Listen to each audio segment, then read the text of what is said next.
Fine Art Studio number 1.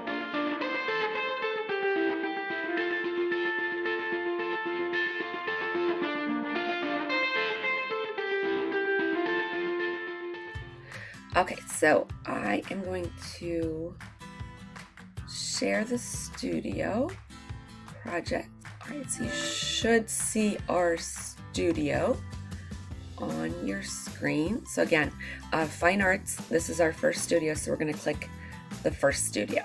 That's going to bring up the Still Life Studio, and if we scroll down, we can see the directions for that, and then it's going to break that down for us. So we're creating a still life. The examples are from Paul Cezanne, and we're going to be using our elements of art.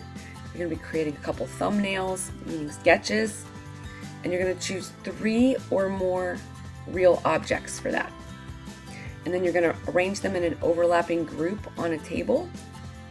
If you want to, if you don't have a place that you can leave them, you can use a photograph.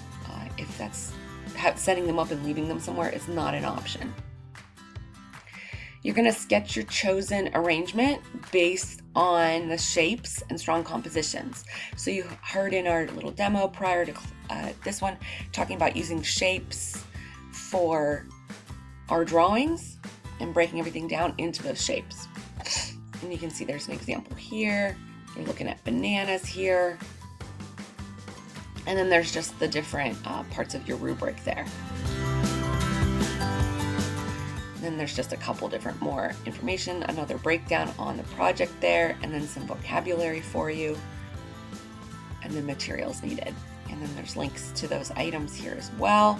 So there's just, get that tab up. So this is just the K-12 version. It doesn't have quite as many descriptions in it. Again, another one there for you. Talks about sketching, has the breakdown on it, just the different objects, making sure we have all of the parts. And then when you're doing it, making sure you're not drawing it just on a plane, like on the line, like where they're floating. You want to make sure that that horizon line is further back. It goes over that for you. It talks about painting. You don't have to use paint. You can use colored pencils or crayons, whatever you have handy. And then that last link just takes you to the actual, this is just the document, the same one that's embedded, just opened up separately. And those are all in that first still life one. All right, so when you are doing, I'm just going to do just a quick sketch on this. So when you're doing this, you want to think about having those 3 objects. So if I was doing an apple, I would just draw the general shape of that apple. So this is just your sketch. And then, and I'll flip this around because it is upside down. And then if you had, say, a banana, I'm just going off of the examples they gave. You want to think about too about layering this, so your banana is behind that apple. And if you'll recall, we talked about when we did the review for the elements, we talked about how objects that are closer are larger. So you want to keep that in mind while you're working through this. So you have your banana in the background, with our apple in front, and then you want to just kind of look at it and see, okay, well this is pretty symmetrical, so we're going to want something sort of off to the back. So I think what I'll actually do is we can include some grapes to kind of add some different shapes to that, and they're going to cover that banana. So this would be if I had this set up, if I had a photograph for reference, because you're going to want to have either this set up or a photograph to be able to see what this looks like in real life, because you're going to want to try to keep your lighting pretty consistent, because you're also going to need to be aware of those shadows that you're going to be creating, because that's that value. Talk about the element of art value. That's that lightness and darkness.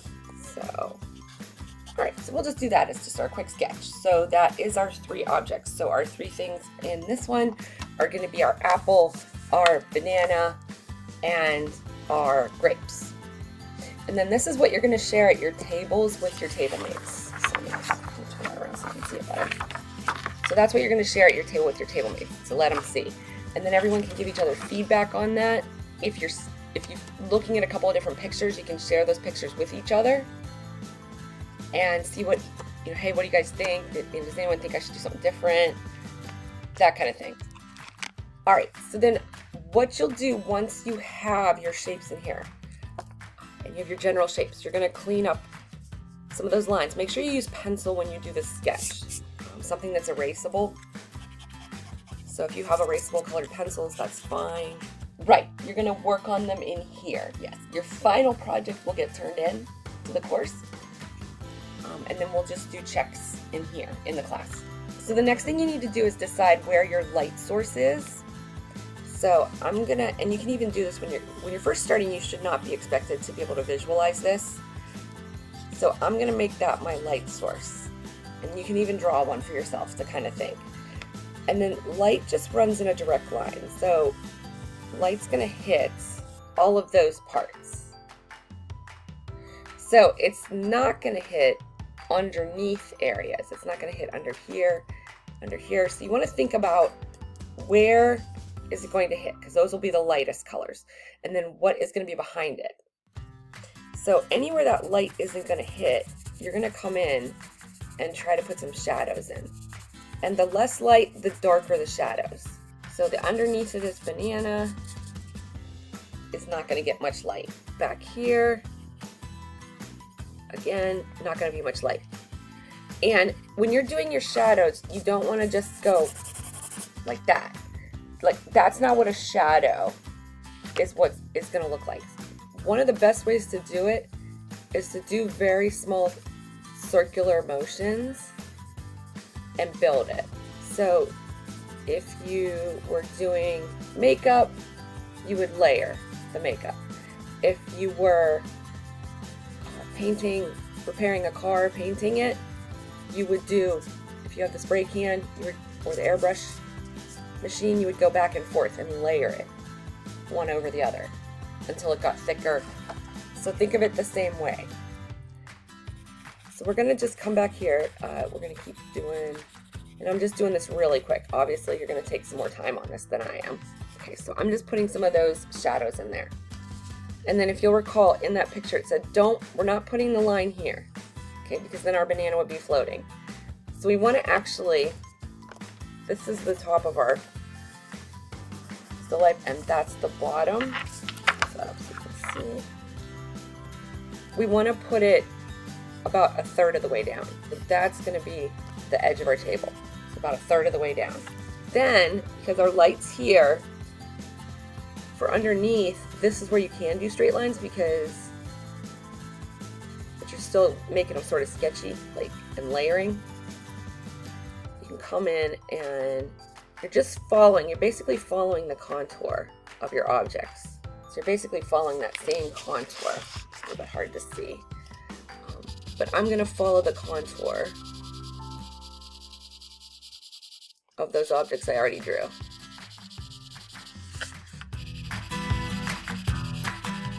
And that's gonna be my shadow on the table. Now that piece of banana, that's gonna be up in the air a little bit. Banana's not flat. So that's gonna go like there. And then over here, you're gonna have a little bit sticking out. So it's almost like a mirror image of that. So this is what we're gonna be working on. And then we're gonna come in and, like bananas have like that line in them. So you wanna look at the details. If you have a picture, great. If you're using it in real life, look at the details. So I would wanna come in like grapes, they're gonna have like the little dots from where they get pulled off the stem. So we're gonna come in and start doing some of those details. Again, that light's there, so I could actually come in and put some more shadow on this side of the apple. So you wanna look at the picture. Look at the picture, look at your still life that you've set up, and build those shadows. You're gonna spend probably more of your time will actually be on your shadows and getting your objects correct than it is on coloring. And then we'll come in, we'll keep layering. So again, we're using a pencil on this part because then you can fix it if you mess up. If you're using a marker or something like that, you're not going to be able to fix it. So we're just going to keep working on that and then sharing at our table and getting feedback on it. So let me just double check the questions. And you don't have to outline with a permanent marker. Yeah, so when you're looking at the directions, I left the K-12 directions in there at the bottom, but you're going to want to follow the ones that I have here. The permanent marker is going to be optional, and then the K-12 ones are here. I do recommend, if you don't want to use if you're not using a permanent marker though, if you have like a thin black marker, just like a black marker like that, that's going to work as well. So if you have a black marker like this one, but that's going to be one of the last steps. So you're going to have everything where you want it. You're going to have it all organized and done how you want, and then come back over this with the black marker. So I'll work on shading this a little bit more, and then that way I can show you, once that's done, how to add that black outline if you want to. It has to be inanimate objects. So like if you want to do like a flower or whatever you'd like to do. Nothing moving, exactly. Yeah, because because exactly why. That's exactly why too. Yeah, we don't want it to move. We want to be able to set it up or have a photo, or if you set it up, you can take a photo if you're not able to leave it there. Yes, you're going to want them to overlap. Absolutely. Yeah, because part of the practice of this is learning that overlapping shading, like that you see in there. Yeah, that's going to be a skill set you're working on. And you want to share it in pencil form, whether you're sharing it at the table, with the class, with me, but you want to share it in pencil form before you move to the coloring in stage or the marker stage. So if you think you want to trace it with marker, then make sure you get this, have other students at your table look at it, myself, if you have a learning coach that's helping you with it, any of those, you're gonna get that looked at before you switch over.